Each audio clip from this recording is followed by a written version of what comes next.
Olá, meu nome é Felipe Martins de Oliveira e você está ouvindo a série Espiritualidade para Todos os Dias. A reflexão dessa semana encontra-se nos seguintes textos bíblicos: Mateus 20, de 17 a 28, Marcos 10, de 32 a 45 e Lucas 18, de 31 a 34, e corresponde à semana 42 do Guia Devocional do Evangelho segundo Mateus, Marcos e Lucas, cujo título é O Filho do Homem veio para servir. Vamos à leitura dos textos bíblicos. Mateus 20, de 17 a 28. Enquanto estava subindo para Jerusalém, Jesus chamou em particular os 12 discípulos e lhes disse: Estamos subindo para Jerusalém e o Filho do Homem será entregue aos chefes dos sacerdotes e aos mestres da lei. Eles o condenarão à morte e o entregarão aos gentios para que zombem dele, o açoitem e o crucifiquem. No terceiro dia ele ressuscitará. Então aproximou-se de Jesus a mãe dos filhos de Zebedeu com os seus filhos e, prostrando-se, fez-lhe um pedido.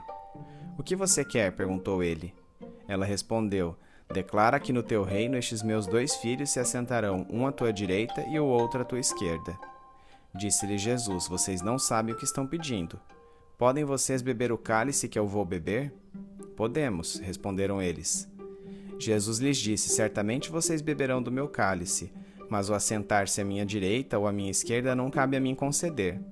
Esses lugares pertencem àqueles para quem foram preparados por meu Pai. Quando os outros 10 ouviram isso, ficaram indignados com os 2 irmãos. Jesus os chamou e disse: Vocês sabem que os governantes das nações as dominam, e as pessoas importantes exercem poder sobre elas. Não será assim entre vocês. Ao contrário, quem quiser tornar-se importante entre vocês deverá ser servo, e quem quiser ser o primeiro deverá ser escravo, como o Filho do Homem, que não veio para ser servido, mas para servir e dar a sua vida em resgate de muitos. Marcos 10, de 32 a 45. Eles estavam subindo para Jerusalém e Jesus ia à frente. Os discípulos estavam admirados, enquanto os que o seguiam estavam com medo. Novamente ele chamou à parte os 12 e lhes disse o que haveria de lhe acontecer. Estamos subindo para Jerusalém e o Filho do Homem será entregue aos chefes dos sacerdotes e aos mestres da lei. Eles o condenarão à morte e o entregarão aos gentios, que zombarão dele, cuspirão nele, o açoitarão e o matarão. 3 dias depois ele ressuscitará. Nisso, Tiago e João, filhos de Zebedeu, aproximaram-se dele e disseram: Mestre, queremos que nos faças o que vamos te pedir. O que vocês querem que eu lhe faça? Perguntou ele. Eles responderam: Permite que na tua glória nos assentemos um à tua direita e o outro à tua esquerda. Disse-lhe Jesus: Vocês não sabem o que estão pedindo. Podem vocês beber o cálice que eu estou bebendo ou ser batizados com o batismo com que estou sendo batizado? Podemos, responderam eles. Jesus lhes disse: Vocês beberão o cálice que eu estou bebendo e serão batizados com o batismo com que estou sendo batizado.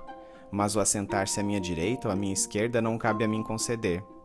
Esses lugares pertencem àqueles para quem foram preparados. Quando os outros 10 ouviram essas coisas, ficaram indignados com Tiago e João. Jesus os chamou e disse: Vocês sabem que aqueles que são considerados governantes das nações as dominam, e as pessoas importantes exercem poder sobre elas. Não será assim entre vocês.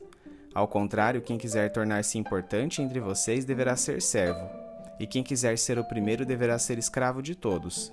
Pois nem mesmo o Filho do Homem veio para ser servido, mas para servir e dar a sua vida em resgate de muitos. Lucas 18, de 31 a 34.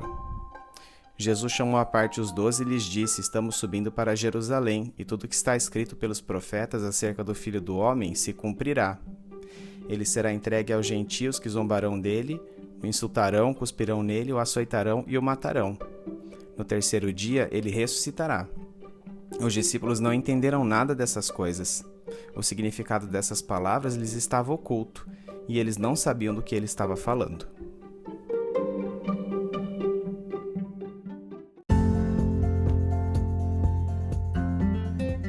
O texto lido situa-se na última viagem de Jesus a Jerusalém, que começara numa cidade chamada Efraim. De Efraim, Jesus se dirigira para a fronteira da Galileia com Samaria, a Jericó, passando pela Pérea. Da Pérea, ele foi a Betfagé e Betânia, e finalmente dali para Jerusalém. Jesus ia à frente de seus seguidores na configuração das caravanas que eram comuns em peregrinações religiosas. Marcos e Lucas mencionam a apreensão e a falta de entendimento dos discípulos a respeito do que se transcorreria. Jesus os chamou em particular e disse-lhes mais uma vez que ele estava prestes a ser entregue aos religiosos judeus, que o torturariam até a morte na cruz. Apesar dessa situação de extrema dificuldade, Jesus seria vitorioso e ressuscitaria ao terceiro dia. Depois disso, a mãe de Tiago e João, filhos de Zebedeu, aproximou-se de Jesus para pedir uma posição especial para eles quando seu reino fosse instaurado. Marcos não cita a participação da mãe de Tiago e João neste pedido e expõe-no como sendo de iniciativa direta deles. A resposta de Jesus a esta solicitação foi: "Vocês não sabem o que estão pedindo. Podem vocês beber o cálice que eu vou beber? Ou ser batizados com o batismo com que eu estou sendo batizado?" O cálice e o batismo aqui são expressões que aludem ao compartilhamento do destino de alguém. Jesus está perguntando se Tiago e João seriam capazes de dividir o sofrimento extremo do qual ele seria vítima, mas eles entenderam a metáfora como se referindo à partilha da glória de um governo político. Por este motivo é que responderam positivamente a este questionamento. De fato, afirmou Jesus, Tiago e João compartilhariam de seus sofrimentos, embora naquele momento jamais pudessem imaginar o que experimentariam. Tiago seria o primeiro apóstolo a morrer como mártir, conforme mostra nos Atos 12, 1 e 2. Nessa ocasião, o rei Herodes prendeu alguns dos que pertenciam à igreja, com a intenção de maltratá-los, e mandou matar à espada Tiago, irmão de João. Embora não haja indícios de que João tenha sido executado, sabemos que ele foi exilado na ilha penal romana de Pátmos, de onde escreveu o livro de Apocalipse, por causa de suas atividades como missionário cristão. Assim, por seguirem a Cristo, ambos tiveram sua dose deste cálice.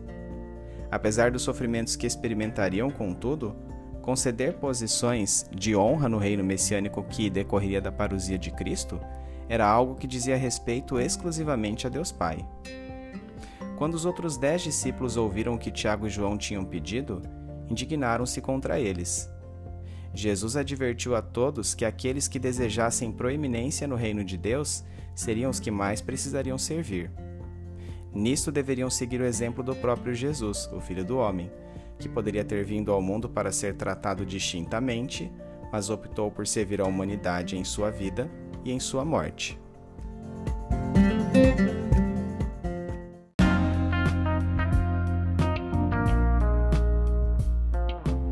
Aplicação prática. Embora a vida cristã seja cheia de privilégios, o fim deles é levar outros à salvação. O alvo final daquilo que fazemos jamais deve ser o desfrute de uma posição superior no reino de Deus. Em suas cartas de um diabo a seu aprendiz, C.S. Lewis escreve acerca da artimanha maligna subjacente a este pretenso elitismo, cuja aplicação à espiritualidade estava contaminando os discípulos de Jesus no texto bíblico lido. No trecho a seguir, o personagem maldanado aconselha seu diabo aprendiz vermelhindo a assim manipular o raciocínio de seu paciente, isto é, do indivíduo candidato a sofrer as tentações por ele impostas. Se você tentar torná-lo orgulhoso de ser cristão, provavelmente fracassará. Todas as advertências do inimigo, neste caso Deus, são por demais conhecidas. A ideia de pertencer a um círculo fechado, de ser conhecedor de um segredo, é doce feito mel para ele. Bata nessa tecla. O segredo está em tornar o cristianismo uma religião de mistério em que o paciente se sinta um dos iniciados. A cultura do elitismo espiritual segrega e exclui, enquanto que o evangelho reúne e inclui. Sob os argumentos de deterem um conhecimento ou piedade superiores, indivíduos fecham-se dentro de suas denominações, constituindo uma espécie de clube religioso, ao invés de concentrarem seus esforços para alcançar aqueles que ainda não conhecem a Jesus. Assim, além de ilusório, o pensamento de que somos especiais é uma arma satânica eficaz para impedir o cumprimento da missão. Nossos olhos precisam estar voltados para os de fora. Enquanto estivermos preocupados com nossa própria performance dentro de redomas teológicas, jamais seremos a igreja inclusiva e amorosa que Deus deseja.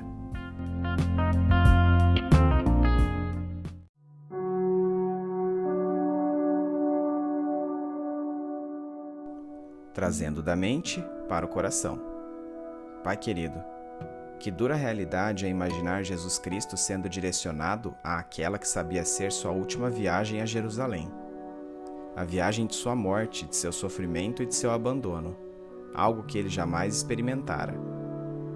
Como os discípulos, vejo-me apreensivo e temeroso por não saber o que Jesus, e por conseguinte nós mesmos, enfrentaríamos.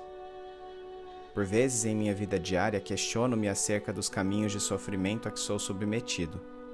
Alguns, reconheço, são frutos de más decisões que tomei, com cujas consequências agora devo arcar. Outros, por outro lado, resultam de um aparente acaso. Embora dolorosos, hoje posso ver que esses momentos edificaram meu caráter, ajudaram outras pessoas ou contribuíram com a unidade na fé. Foram minha dose do cálice do sofrimento de Jesus, ínfima quando comparada com as dores que meu mestre sentiu.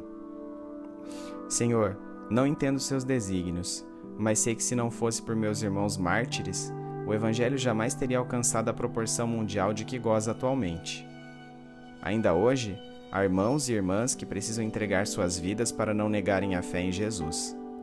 Meu coração volta-se ao Senhor em súplica pelo fortalecimento dessas pessoas, pois elas são peças importantes na propagação de sua palavra.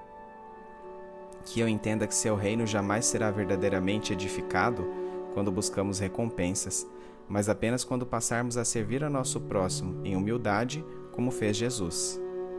Que eu converta a busca pelo reconhecimento humano naquela que visa unicamente a achar-me aprovado pelo Senhor. Que eu entenda que ser chamado Filho de Deus por meio de Jesus é a maior posição que eu poderia alcançar. Em nome dele aqui oro agradecido. Amém.